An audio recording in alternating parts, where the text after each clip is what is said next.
primeira igreja presbiteriana em Petrolina. Uma igreja para frequentar, muito mais uma família para pertencer.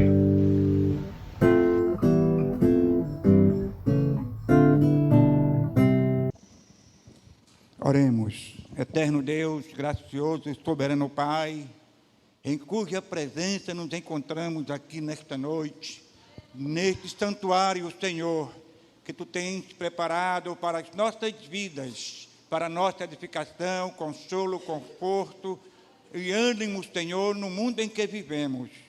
Fala, ó Pai, como Tu tens falado, Senhor, nesta manhã, deste dia, ó Deus, e anteriormente Tu tens derramado graça sobre esse povo que aqui se encontra. E carecemos, Senhor, ó Deus, que o Teu poder, a Tua graça, a inspiração, a unção do Teu Espírito, Senhor, nesta noite, venha fluir mais uma vez para o louvor e glória do Teu nome e para a edificação do Teu povo, da Tua igreja, porque Tu conheces, sabe, as nossas vidas, Senhor, as nossas ansiedades, preocupações, dificuldades que passamos, mas que o Teu Espírito Santo abra os nossos corações. Usa a boca do Teu servo, Senhor, com poder, com a unção e a inspiração, para a glória e honra do nosso Senhor e Salvador Jesus Cristo. Amém. Amém. Amém. Deus seja louvado. Louvado seja o nosso Deus. Louvado seja o nosso Senhor, o nosso Salvador, Jesus Cristo. Jesus Cristo. Jesus Cristo. Nome bom, doce a fé, a esperança do porvir. Sabe quando você está com sede, com muita sede, e alguém te oferece um copo d'água, geladinho, aí você bebe e faz assim. Essa é a sensação quando pronunciamos o nome dele, Jesus Cristo. Você sente isso? Nome bom, doce a fé, a esperança do porvir. Ele continua sendo a razão maior da nossa estada aqui nesta noite. E sempre será. Meus irmãos amados, minhas irmãs queridas e aqueles que nos visitam, já paramos para pensar sobre Noé, a arca, o dilúvio, e seus significados para nós hoje?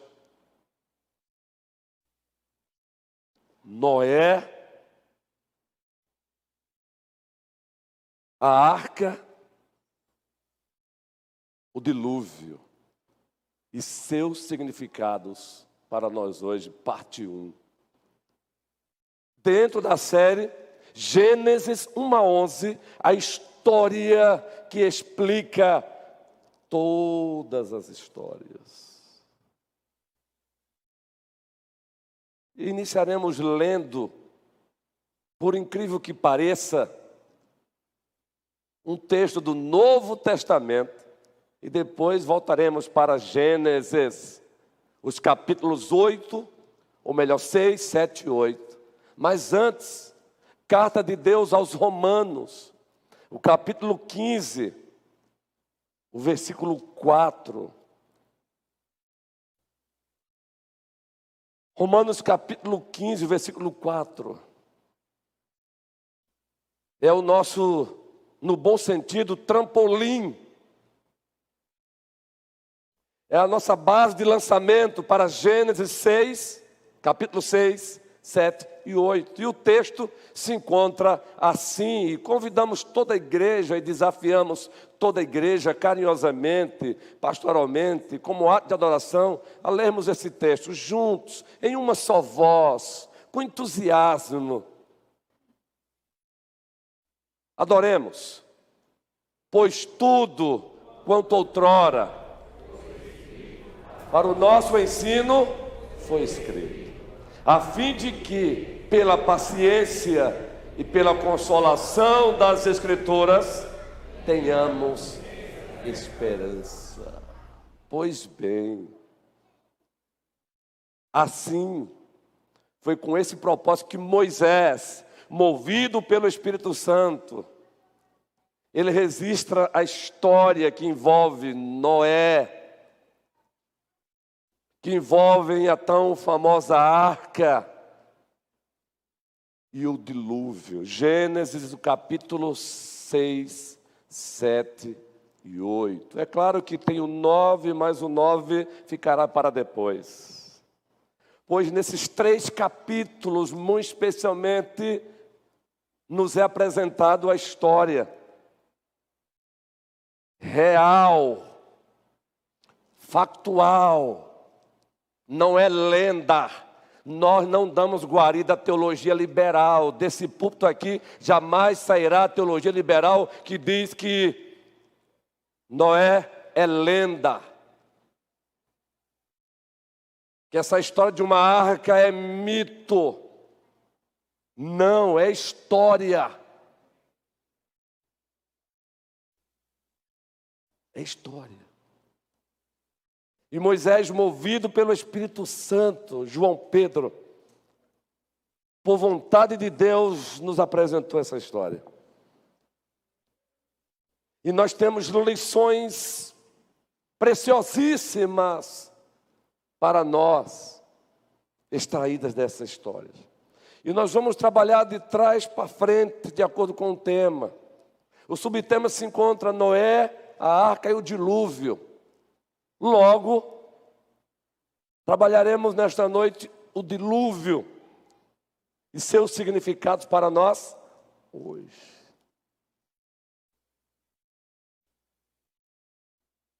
Gênesis, capítulo 6. Deixa a sua Bíblia aberta. Em o nome do nosso amado Senhor e Supremo Salvador, Jesus Cristo. E lerei o versículo 17 desse capítulo, onde encontramos a primeira menção sobre o dilúvio. Gênesis capítulo 6, o versículo 17, o próprio Deus diz para Noé: eis que eu vou trazer águas sobre a terra, o dilúvio, para destruir debaixo do céu toda criatura que tem fôlego de vida. Tudo que há na terra perecerá. O próprio Deus está dizendo: eis que eu vou trazer água sobre a terra. O dilúvio. Gênesis capítulo 7, vamos encontrar uma frequência sobre o dilúvio. Gênesis, o capítulo 7, povo amado do Senhor. Atentemos para o versículo 4. O Senhor continua dialogando com Noé, dizendo: daqui a 7 dias farei chover sobre a terra 40 dias e 40 noites, e farei desaparecer da face da terra todos os seres vivos que fiz. No mesmo capítulo, versículo 6, Moisés continua descrevendo, movido pelo Espírito Santo, inspiração verbal, inspiração plenária. Deus inspirou todas as palavras das Escrituras e inspirou cada palavra da Escritura e todas as palavras, inspiração verbal, inspiração plenária. Ele soprou cada palavra da Escritura, ele soprou todas as palavras da Escritura. 7, versículo 6. Tinha Noé 600 anos de idade, quando as águas do dilúvio inundaram a terra. Observem que nós estamos citando os textos que falam diretamente sobre o dilúvio. Atentem bem para isso. O versículo 11 do mesmo capítulo. No dia em que Noé completou 600 anos, 1 mês e 17 dias. Nesse mesmo dia, preste bem atenção, se você não vai se lembrar de Gênesis 1. Nesse mesmo dia, todas as fontes das grandes profundezas jorraram. E as comportas do céu se abriram. Ou seja, as águas que se encontravam sobre o firmamento e as águas que se encontravam sob o firmamento, as comportas foram abertas. É o que diz o narrador Moisés, movido pelo Espírito Santo. E ainda no versículo 12, e a chuva caiu sobre a terra 40 dias e 40 noites. Quem aqui já morou na Grande Recife, eu penso que também na Grande Belo Horizonte, não é? Lília e Glênio. Quem já morou em Salvador, na capital, quem já morou em São Paulo. Todo ano tem que se deparar com enchentes, alagamentos. E além disso, as catástrofes oriundas disso. Recife, novamente, nós acompanhamos com frequência. É o meu hobby acordar, tomar um cafezinho e assistir a TV Guararapes. Todo ano a mesma coisa. Cabo de Santo Agostinho, debaixo d'água. Recife, debaixo d'água. Abreu e Lima, debaixo d'água. Mas o triste é quando vai além disso e as catástrofes acontecem e trazem morte.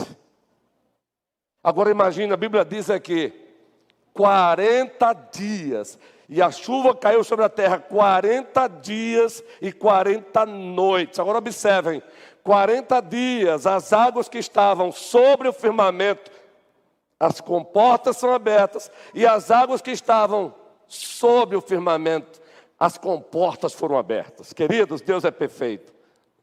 Nós temos água em cima, nós temos água embaixo. E Gênesis fala sobre isso, primeiro capítulo. Gênesis fala sobre isso. Versículo 17 do capítulo 7. 40 dias durou o dilúvio sobre a terra, e as águas aumentaram e elevaram a arca acima da terra. O versículo 18, as águas prevaleceram, aumentando muito sobre a terra, e a arca flutuava na superfície das águas. O 19, as águas dominavam cada vez mais a terra, e foram cobertos. Um detalhe aqui até para aqueles que acham que o dilúvio foi local. Não, nós cremos e respeitamos a opinião contrária, que o dilúvio foi universal. E aqui Moisés nos dá um detalhe, as águas subiram até quase... Primeiro 19, as águas dominavam cada vez mais a terra, e foram cobertas todas as altas montanhas debaixo do céu. As águas subiram até quase 7 metros, acima das montanhas.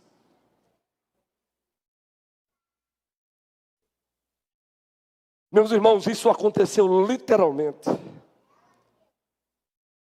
Por isso falamos aqui que não. Nós não temos diálogo com teologia liberal. Teologia liberal é outro cristianismo, é um falso cristianismo, e desse púlpito aqui, teologia liberal, não. Nós temos gente com dificuldade de acreditar que Jonas foi engolido por uma baleia. Se a Bíblia dissesse que Deus dissesse que ele foi engolido por uma formiga, nós acreditaríamos, porque Deus é Deus.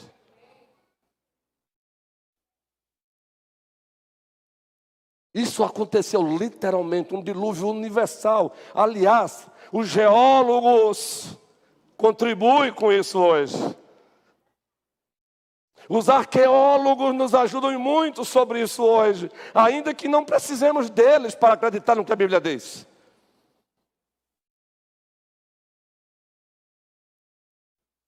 Queridos, as nações pagãs, existem mais de 40 relatos de um dilúvio sobre a terra. A diferença é que esses mais de 40 relatos de dilúvio sobre a terra do relato bíblico é que eles são carregados de fato, de mitologias. Mas a simples razão de existirem mais de 40 relatos sobre um dilúvio que aconteceu na terra há muitos anos, já prova que o dilúvio aconteceu. É um reforço, não nos amedronta. Agora, o que nos chama a atenção é que esse dilúvio foi juízo de Deus sobre a humanidade. Nós temos visto hoje alguns pastores querendo praticar teodiceia. Calma, eu vou explicar. Teodiceia, eu vou explicar, calma. Só vou repetir para você se familiarizar. Teodiceia, o que é isso, pastor? Que nome complicado. Não se preocupe com o nome, vou explicar agora. Tentar defender Deus. Tentar justificar Deus de algumas ações de Deus. Agora virou moda. Como se Deus precisasse que os homens justificassem Ele. Sabe aquele pai que tenta justificar os erros de um filho? Algumas ações esdrúxulas, algumas ações não dignas, e o pai tentando, não, veja bem, nós temos pastores hoje do povo tentando justificar Deus. Não, não é assim, não é assim, Deus não tem nada a ver com isso.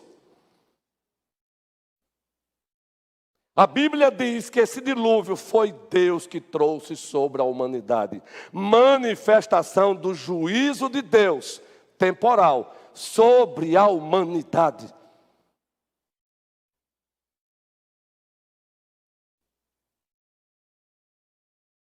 Relembremos essa verdade bíblica, porque nós temos lições para nós aí, logo. Só o fato de relembrarmos essa verdade, já entendemos que o nosso Deus, Ele é o juiz de toda a terra. Quando nós estudamos o ser de Deus e os seus atributos, as suas qualidades, as suas propriedades, nós aprendemos que Ele tem atributos morais, qualidades morais, ou propriedades morais, ou na linguagem confessional, da Confissão de Fé de Westminster, ou dos nossos catecismos, perfeições morais, João. E sabe qual é um dos atributos dele? Um dos atributos morais do Senhor? Justiça. Deus é absolutamente o que, gente? Justo. Quando Abraão vai interceder pelo seu sobrinho Ló, movido pelo Espírito Santo, é claro, o Espírito Santo também já agia na antiga administração da Aliança da Graça. Nós somos conhecedores, nós temos ciência de que Abraão fez a seguinte afirmação: não fará justiça o juiz de toda a terra. E esse juiz de toda a terra trouxe juízo sobre a humanidade adâmica ou antediluviana. Ele trouxe. Agora observem por que ele trouxe esse juízo sobre a humanidade. Bíblia aberta, Gênesis capítulo 6. Observem Gênesis capítulo 6, Bíblia aberta, queridos. Porque ele trouxe esse juízo sobre a humanidade. Como se foram multiplicando os homens na terra, e lhe nasceram filhas. Observem, como se foram multiplicando os homens na terra, eles nasceram filhas. Vendo os filhos de Deus que as filhas dos homens eram formosas, tomaram para si mulheres, as que entre todas mais lhe agradaram. Esse texto aqui tem correntes de interpretação. Só vou apresentar que é a corrente majoritária e não a corrente minoritária.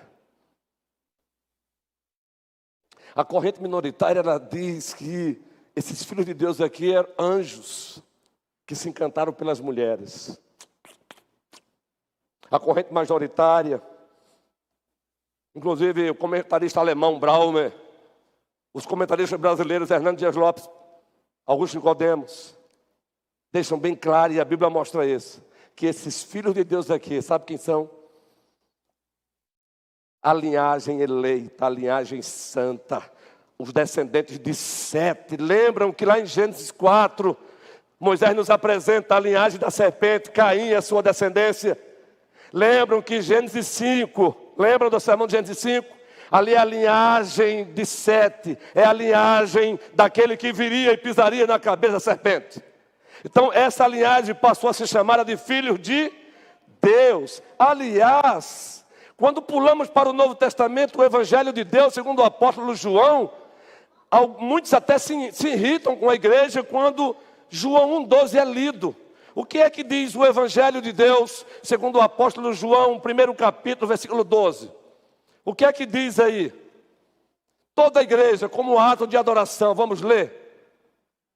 Mas a todos quantos deu-lhes o poder, filhos de Deus, a saber, aos que creem no seu nome. Ora, isso pressupõe que existem filhos de Deus e existem pessoas que não são filhos de Deus, salvadoramente falando.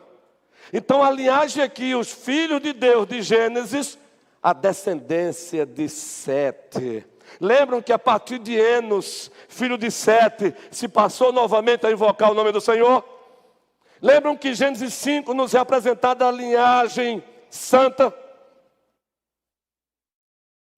Pois é, aconteceu um grande problemão.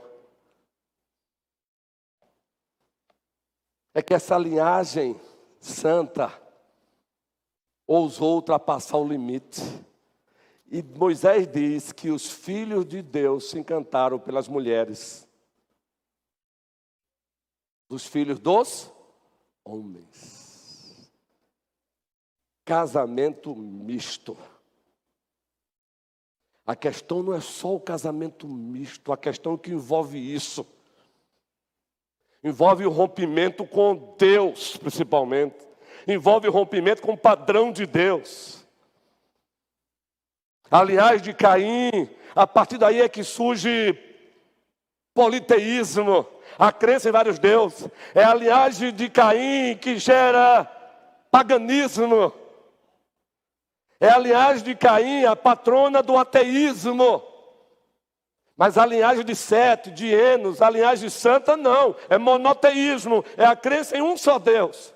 Mas quando os filhos de Deus, está aqui em Gênesis, olham para as filhas dos homens, se encantam por elas, casam com elas, algo acontece.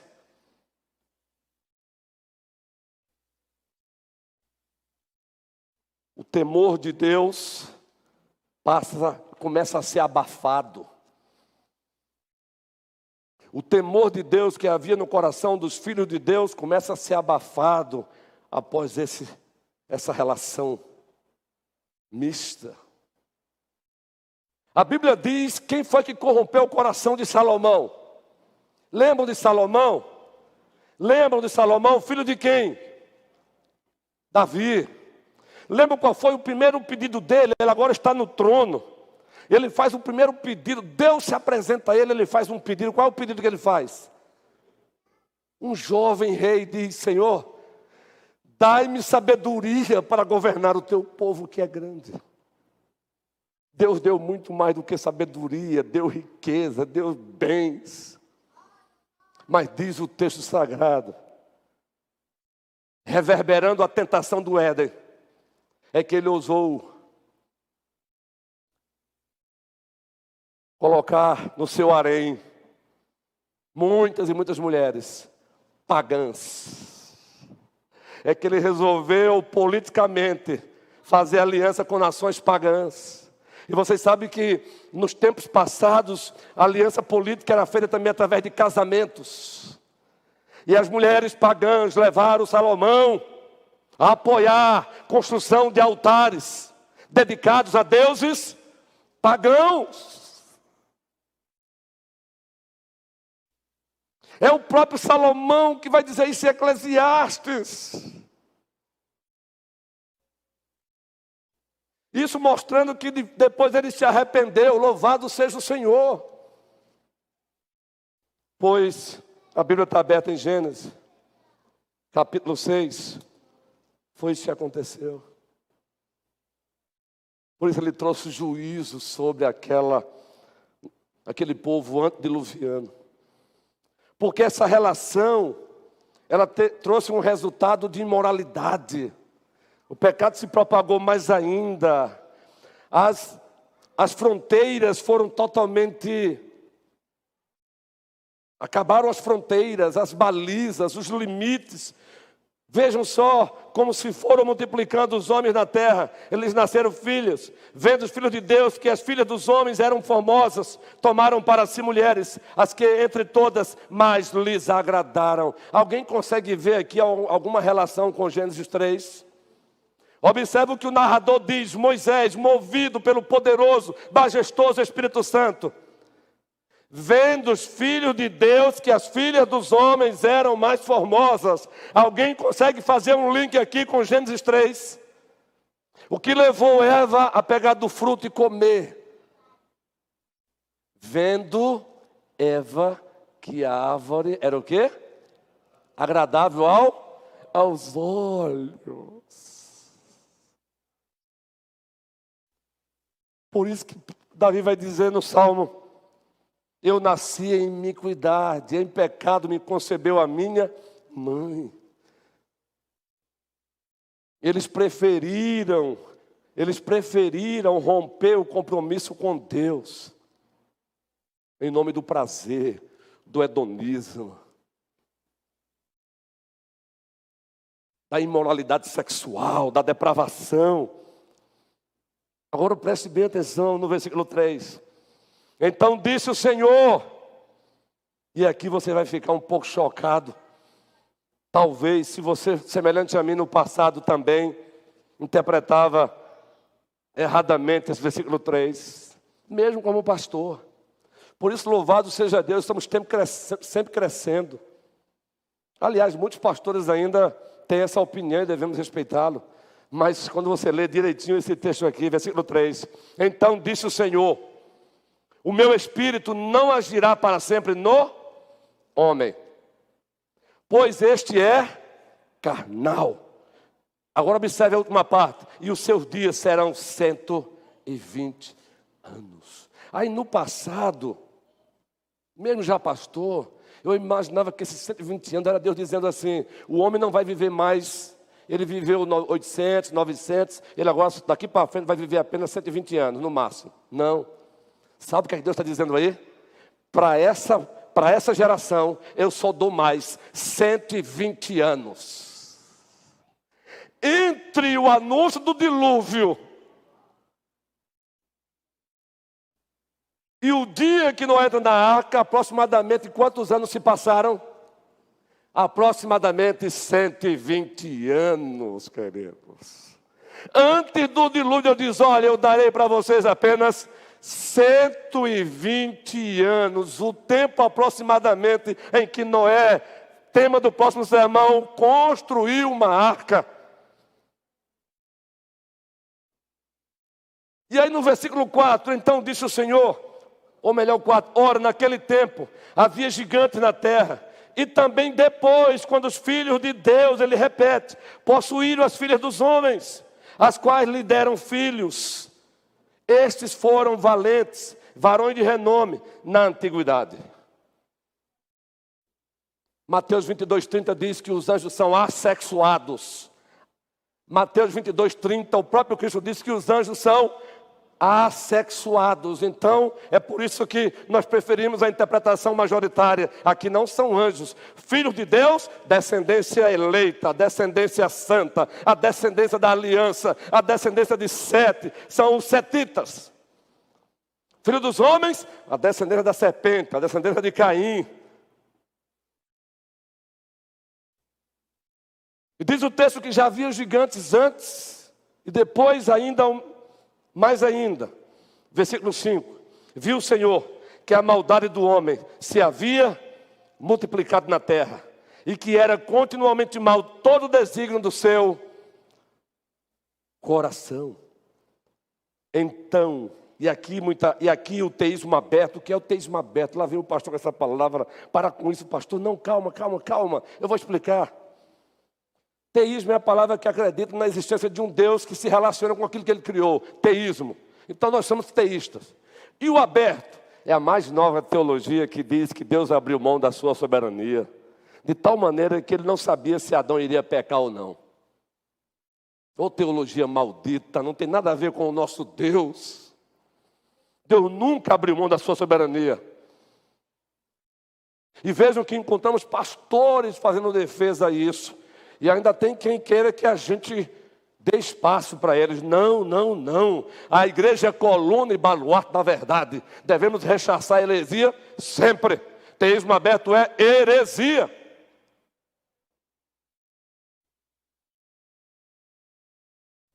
Então se arrependeu o Senhor, e o teísta aberto pega esse texto aqui para dizer: está vendo? Isso é um absurdo, há contradição na Escritura, até porque ela em Números diz que Deus não é homem para que minta, nem filho de homem para que se arrependa. Aí os teodiceia, os teodicistas, os que tentam defender Deus, justificar Deus. Está vendo? Calma, vamos explicar isso aqui. É porque de fato Deus abriu mão da sua soberania. Porque se Ele não abrisse mão da sua soberania, o homem não poderia ser livre de fato. Olha que aí vão criando os absurdos. Quando o ser humano ousa tentar explicar Deus, o resultado é que eles acabam criando outro Deus. E nós mesmos aqui precisamos tomar cuidado com isso também. Não. Lembre-se que Deus é um ser infinito em seu ser e perfeições. Ele resolveu falar com seres finitos. Para isso, Ele mesmo ousou usar a linguagem que Ele estabeleceu para o ser humano. E sabe qual é a linguagemzinha para isso aqui? Deus se arrependeu. Você vai encontrar isso. O Espírito Santo de Efésios: não entristeçais o Espírito de Deus. Sabe o que é isso? Não sai daqui perturbado com essa palavra. Pegue apenas a ideia. Grave aí, João Pedro. Antropopatia. Ai. Tenta anotar aí, para anotar. Dessa vez você pode usar o celular. Antropopatia. Antropopatia. Antropos, homem. Patia, simpatia. Afeições. Sentimentos humanos atribuídos a Deus para que o homem entenda Deus. Deus não se arrepende como o ser humano se arrepende. Mas Ele tem indignação, Ele tem tristeza santa. Então Ele quer compartilhar com a humanidade que Ele se entristeceu. É uma manifestação da tristeza de Deus. Mas Ele já sabia que o homem iria pecar, porque Deus é soberano. Então se arrependeu o Senhor de ter feito o homem na terra, e isso lhe pesou no coração. Disse o Senhor: farei desaparecer da face da terra o homem que criei, o homem e o animal, os répteis e as aves dos céus, porque me arrependo de os haver feito.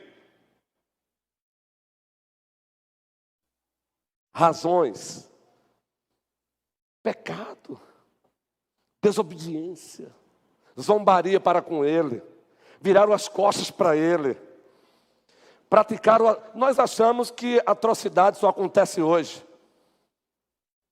Nós achamos que apenas hoje os tribunais no Brasil estão culpando o inocente e inocentando o culpado. Já naqueles tempos faziam isso. Claro que hoje um pouco mais, porque a população aumentou. E no nosso Brasil, chega a falta fôlego.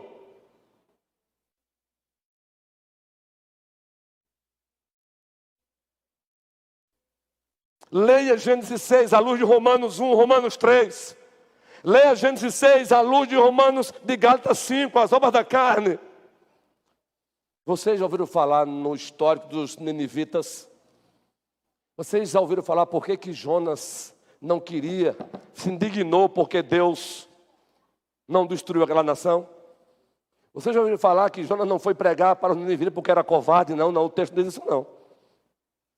O texto diz que ele resolveu não ir no primeiro momento porque ele não queria que Deus os perdoasse. Aí você já procurou saber por que Jonas tinha tanta raiva dos ninivitas? Então escute essa aqui. Lembre-se, os ninivitas pegavam os outros homens de outras nações, uma estaca,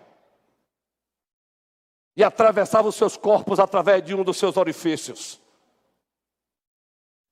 E deixavam pendurados. Por isso que Jonas não queria pregar para os ninivitas. Porque ele sabia que Deus era misericordioso e como de fato manifestou misericórdia. Então esse povo sobre o qual Deus traz um dilúvio, perversidade total. Dilúvio, juízo de Deus. Por isso que vamos encontrar Deus, Bíblia aberta ainda, queridos, no capítulo 7 de Gênesis. Observem, versículo 23.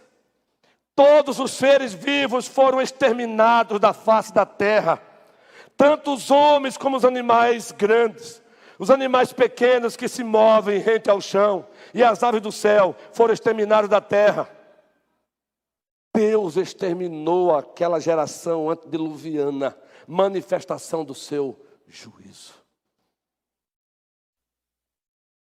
Nós vamos encontrar repetições de juízo de Deus sobre os povos no passado. O que foi que ele fez com Sodoma e Gomorra? O que foi que ele fez com a população de Sodoma e Gomorra? Juízo, enxofre.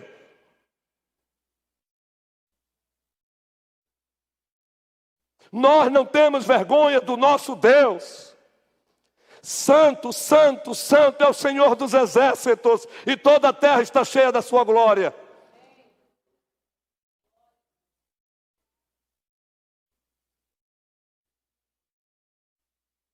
No passado, era raro você chegar numa casa, muito especialmente no interior, e não ter lá um quadro com desenho de uma arca. Lembram? Com os animais entrando? Pois é. Não é lenda não, isso aconteceu. Agora veja as lições para nós. E uma prova a mais que isso aconteceu, se não aconteceu, Jesus mentiu então. Porque ele vai evocar o dilúvio para dizer, assim como foi nos dias de Noé, Mateus 24, abramos a Bíblia. Mateus 24, se o dilúvio não foi real, não foi verdadeiro, não foi juízo de Deus, Jesus mentiu. Se ele mentiu, como disse C.S. Lewis, ele não é Deus, mas ele não mentiu, porque ele é Deus, a ele toda a glória. Esse é o trilema de C.S. Lewis. Ou ele foi um lunático que apareceu e disse, quem vê a mim, vê o Pai. Ou ele é um mentiroso, um charlatão que disse, eu sou a porta. Ou ele era Deus. O que não pode é você encará-lo apenas como mestre. Ou ele era um mentiroso, ou ele era um lunático, ou ele era Deus. Qual é a terceira opção do trilema? Ele é Deus. Leiam C.S. Lewis, por favor. Garotada, leiam C.S. Lewis. Peço aos vossos pais para comprarem o livro Cristianismo Puro e Simples. Cristianismo Puro e Simples. E quando puder, leiam as Crônicas de Nárnia. Mas antes, Cristianismo Puro e Simples. Vocês vão ver um homem que saiu do ateísmo para o cristianismo, para o teísmo, e passou a defender a fé. Nós falamos que leríamos e vamos ler agora Mateus 24. Então vamos para Mateus, palavra de Deus. O versículo, vou ler para vocês agora aqui. Já separamos, em o nome do nosso amado Senhor e grandioso Salvador, Jesus Cristo. Observe o texto sagrado, queridos. Meu smartphone aqui está falhando aqui no número, mas eu vou encontrar aqui. Isso, guerreiro, muito obrigado, homem de Deus. Mateus 24, versículo 36, que também vai chegar no 38. Obrigado, guerreiro. Observem. Quanto ao dia e a hora, ninguém sabe, nem os anjos dos céus, nem o Filho, senão somente o Pai. Aí o versículo 37. Como foi nos dias de... Se não é ficção, Jesus evocou uma ficção. Não, foi real. Se o dilúvio foi uma ficção, papo, uma verdade espiritual, um mito para transmitir uma... Não foi mito, não, foi real. Assim como foi nos dias de Noé. Será na vinda do Filho, preste bem atenção. O dilúvio foi um juízo sobre a geração antediluviana. Ele pega o dilúvio e diz assim: assim como foi nos dias de Noé, será a vinda do Filho do Homem. Quem é o Filho do Homem? Jesus Cristo.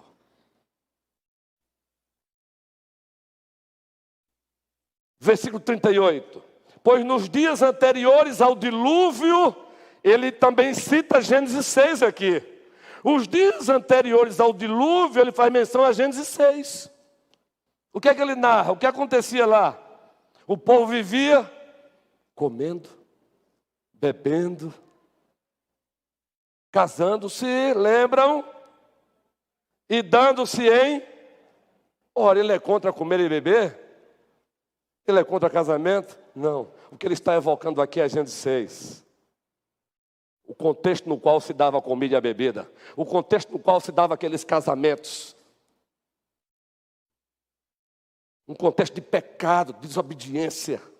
Alianças pecaminosas. A geração diluviana virou as costas para o Criador. Ele diz: assim será também na vinda do Filho do Homem. E diz o versículo 39. E eles nada perceberam, até que veio o dilúvio e os levou a todos. Assim acontecerá na vida do Filho do Homem. 2 homens estarão no campo, um será levado e o outro deixado. 2 mulheres estarão trabalhando no moinho, uma será levada e a outra deixada. Portanto, vigie, porque vocês não sabem em que dia virá o seu Senhor.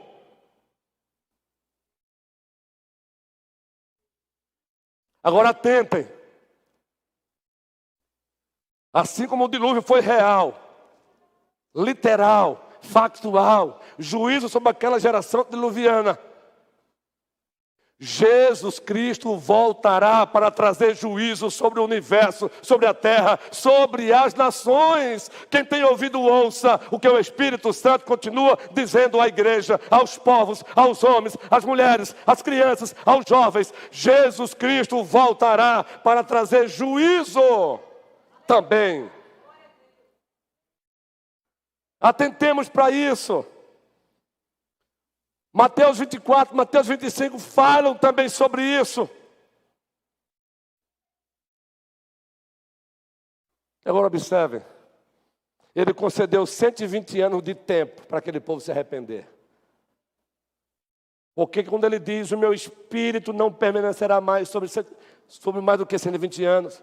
E quando você faz um cálculo do tempo do anúncio do dilúvio e do tempo do início, aproximadamente 120 anos. 120 anos para o povo se arrepender e o povo não se arrependeu. 120 anos usando Noé. 120 anos Noé pregando. Diferentemente de Jonas. Jonas chegou lá em Nínive e disse: arrependam-se, porque em 3 dias destruirei essa terra. Arrependam-se, porque em 3 dias destruirei essa terra. Os ninivitas se arrependeram. Mas aquela geração diluviana não. Noé, eu imagino Noé: arrependam-se, porque Deus trará um dilúvio. Eu imagino os jovens passando e dizendo: olha o velho ali, construindo uma arca. Enlouqueceu, pirou. Até porque eles nunca tinham visto um dilúvio naqueles tempos. Aí você está forçando a barra dessa daí. Ah, é? Então vamos para 1 Pedro capítulo 2, vamos ver se estamos forçando a barra. Vamos ver como a Bíblia é perfeita. Vamos lá, 1 Pedro capítulo 2. Em o nome do nosso amado Senhor e grandioso Salvador Jesus Cristo. Eu falei 1 Pedro, né, gente? Perdão, é 2 Pedro, por favor. A segunda carta de Pedro, capítulo 2. Observe aí, o versículo 4. Pois Deus não poupou os anjos que pecaram, mas os lançou no inferno, prendendo-os em abismos e tenebrosos, a fim de serem reservados para o juízo. Os anjos caídos estão reservados para o juízo. Agora observe o versículo 5. Ele não poupou o mundo antigo. Toda a igreja.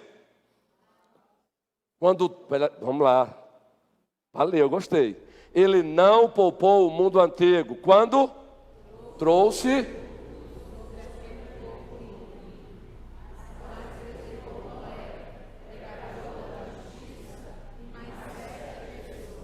e mais 7 pessoas. Entende isso? Isso é muito forte. Ainda 2 Pedro capítulo 3, observem. 2 Pedro capítulo 3, versículo 4. Aqui Pedro está respondendo aos escarnecedores também, já no primeiro século. Como tem escarnecedores hoje, zombando da igreja, esse negócio de juízo, Cristo vai voltar, não, tal. Até cristão dando ouvido a isso. Versículo 4, 2 Pedro 3. E eles dirão, o que houve com a promessa da sua vinda? Já no primeiro século tinha gente fazendo isso. Olha aí, seu Fernando. Já no primeiro século tinha gente zombando, conversa. Aqueles jovens que passavam o Noé lá, ó. Imagina, uma arca. Foi o primeiro navio que se construiu. Claro que a arca não foi feita para navegar. Ela foi feita apenas para flutuar. Mas quem deu a medida? Deus. Gente, ó, imagina a turma passando para ir para a festa. E aí, velho maluco? Ô, malucão, doido. Eles dirão o que houve com a promessa da sua vinda. Desde que os antepassados morreram, tudo continua como desde o princípio da criação. Mas eles deliberadamente se esquecem de que há muito tempo, pela palavra de Deus, existem céus e terra. Está formada da água e pela água. E pela água o mundo daquele tempo foi submerso e destruído. O versículo 9. O Senhor não demora em cumprir a sua promessa. Toda a igreja. Como julgam alguns. Pelo contrário, toda a igreja. Não querendo que ninguém pereça, mas que todos cheguem ao arrependimento. Sabe por quê que ele não trouxe o juízo ainda? Sabe por que Cristo não voltou ainda? Ele ainda quer salvar. Ele ainda quer salvar. Só que as pessoas, à semelhança da geração antediluviana, continuam brincando, zombando da igreja, virando as costas, achando que tem domínio sobre o último dia da vida. No último dia eu me arrependo. Outras querendo viver um cristianismo à sua própria moda, do seu próprio jeito. Não, não, não, não. Cuidado. O juízo não veio ainda, ele não voltou ainda porque ele é paciente, ele ainda quer salvar, ele ainda quer salvar. Por isso a mensagem para você nesta noite: se hoje ouvides a minha voz, não endureçais o vosso coração. Não endureçais o vosso coração, diz a palavra do nosso Deus. Em o nome de Jesus Cristo, tomemos cuidado, meus amados irmãos e irmãs. 1 Pedro capítulo 3, por favor.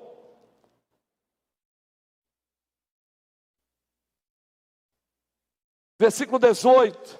Mais uma menção sobre o dilúvio, Noé. Toda a igreja. Pois também Cristo sofreu pelos pecados uma vez, o justo para conduzir-nos a Deus. Ele foi morto no corpo, mas vivificado no Espírito.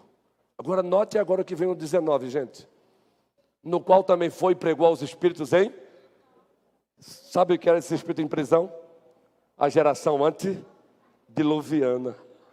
Aí muita pessoa pega esse texto e acha que Cristo foi no inferno e pregou para quem estava no inferno já. Não tem segunda chance não, meu irmão. É aqui. Ao homem foi determinado morrer uma só vez, vindo após isso o juízo. Hebreus 9. O Espírito de Cristo estava usando Noé e pregando ao desobediente daquela época. Aí você lê o versículo em seguida, o 19. No qual foi e pregou aos espíritos em prisão. O 20. Que há muito tempo desobedeceram. Quando Deus esperava. Leiam por favor juntos. Enquanto a arca era construída, por favor, faça uma relação. O tempo que ele determinou para a construção da arca, paciência de Deus. Veio o texto, paciência de Deus. É a mesma coisa hoje, Deus está sendo longânimo hoje. E quanto mais ele manifesta longanimidade, mais a humanidade se insurge, mais a humanidade arrota contra ele. Mas a paciência de Deus tem um limite, e o limite da paciência dele é a justiça. Louvado seja o seu santo nome. Ele foi paciente enquanto Noé construía a arca, zombado, escarnecido, desdenhado, contrariado, confrontado. Lições de Deus para nós hoje. Não tentemos fazer aliança com o mundo para agradar o mundo. A linhagem setista ousou fazer aliança com a linhagem cainita. O resultado, juízo de Deus. Lição de Deus para nós hoje. Assim como foi nos dias de Noé, será na vinda dele.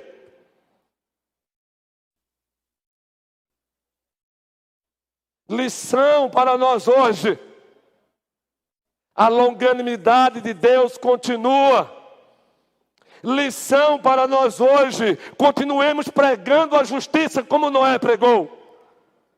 Continuemos pregando a nossa arca hoje. Continuemos pregando Jesus Cristo. Jesus é a nossa arca. Deixe as pessoas zombar. Deixe as pessoas desdenhar. Ou desdenhar, deixem. Porque eu imagino, próximo domingo, quando Noé já estava na arca, os que agora estavam braçada para lá e braçada para cá, já não dá mais.